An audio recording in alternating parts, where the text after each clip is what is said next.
When dimensions touch, are shadow people bleeding through? For years, people around the world have reported strange encounters with shadow figures, ghostly apparitions, and what some call static people.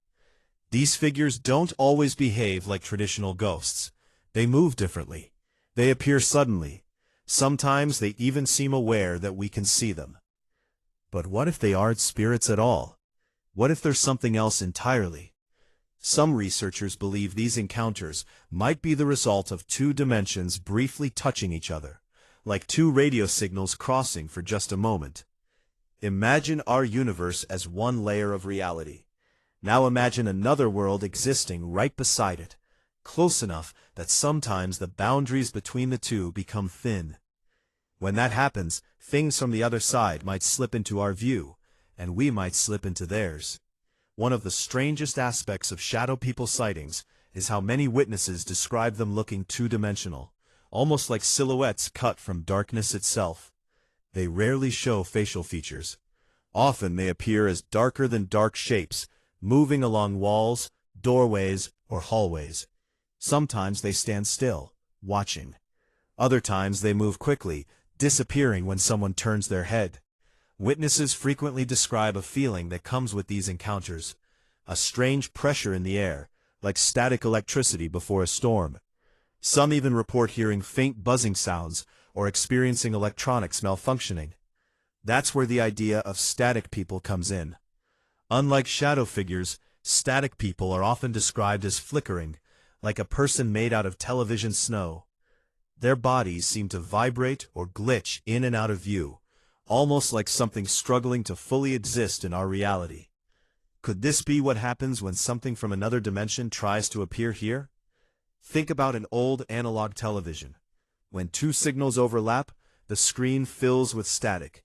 Images distort. Shapes flicker between channels.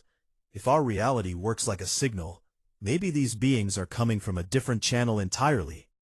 And sometimes the channels cross. This idea might also explain certain ghost sightings.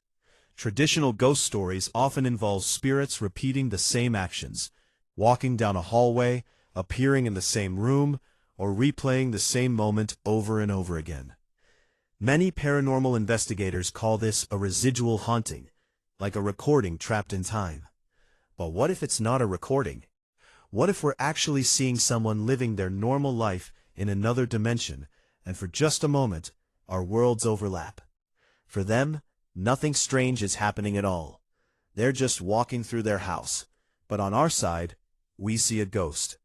Some physicists have proposed theories about parallel universes, suggesting our reality could be one of many, existing side by side.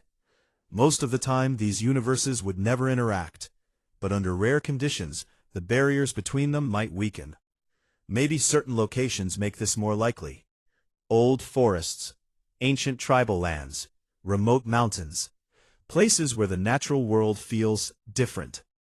Interestingly, many shadow people sightings occur in areas with deep history, places where generations of people have lived, worked, and sometimes died. Could strong emotional energy somehow thin the veil between worlds? Or maybe the veil was always thin there to begin with. There's another unsettling possibility. What if the beings we see aren't just accidentally crossing over? What if they're watching us? Many witnesses claim shadow figures seem curious. They peek around corners. They stand in doorways. They move when people move, almost like observers studying something unfamiliar. Some researchers believe shadow people could actually be inhabitants of another dimension, occasionally glimpsing into ours, just as we glimpse into theirs. If that's true, then every time someone reports seeing a shadow figure, there might be someone on the other side reporting the same thing. A dark shape standing in their doorway, watching them, waiting. So the next time you see something move in the corner of your eye and it disappears when you look straight at it, ask yourself one question. Was it really a ghost? Or was it someone from another world, seeing you for the first time?